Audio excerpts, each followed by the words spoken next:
Let's go over getting started with TinkerCAD and circuit design. So you're going to first of all sign in, and then since this is your first time using it and we're not focused on joining the class right now, just getting acquainted with things, click on sign in with Google, at which point it will log you in.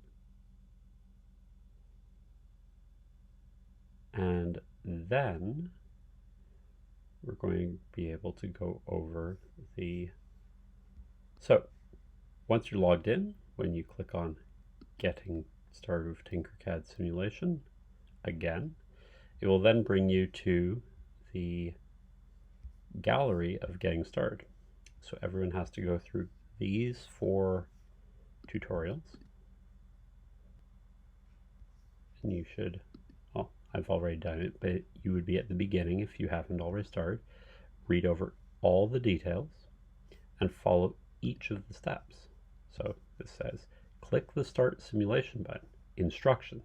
Click on the Start Simulation button located at the right of the toolbar.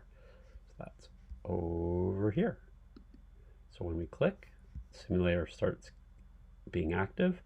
And since this is a simple simulation of an LED plugged into a circuit with a coin battery and a resistor, it lights up. If we hit stop simulation, we instead change that resistance to be something lower and start the simulation back up. The LED is a little brighter.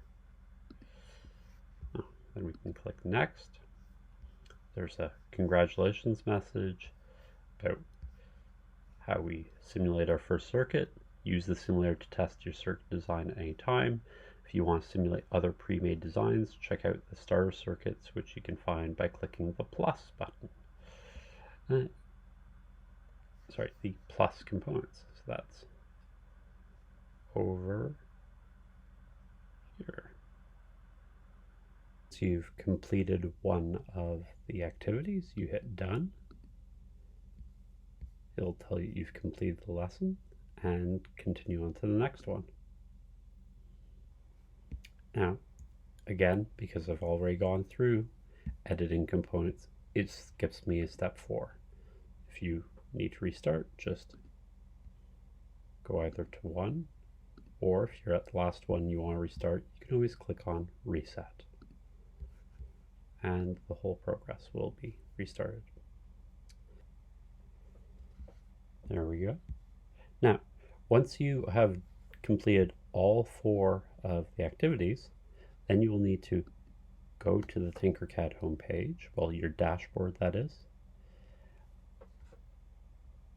and click on not 3D design, but circuit design, create a new circuit, and then you're going to build the same circuit that we went over last week.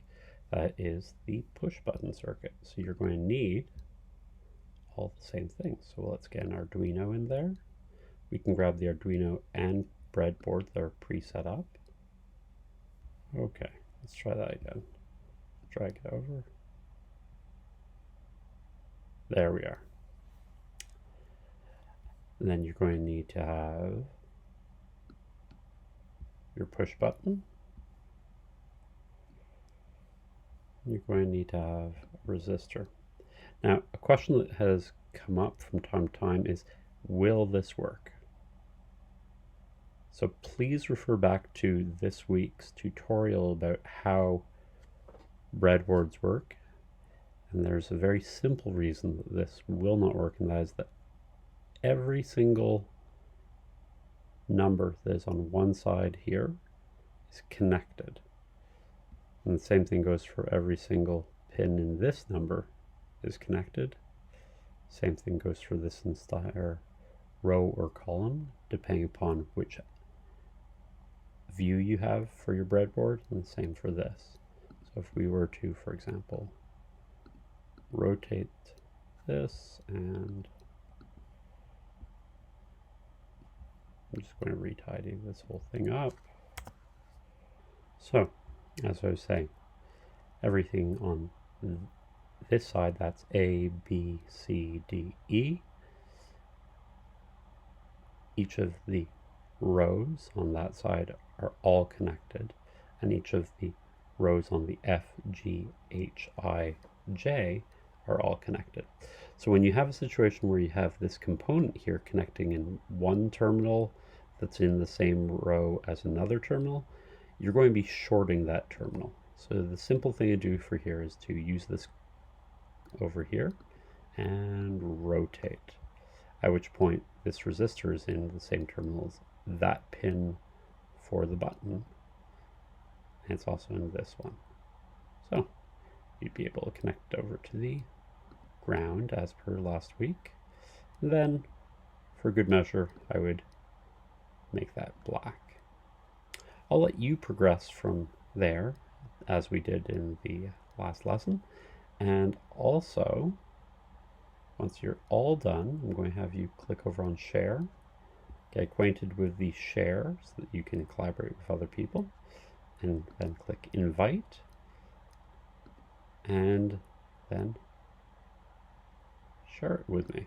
So copy that into the response to this assignment, paste it in, and submit.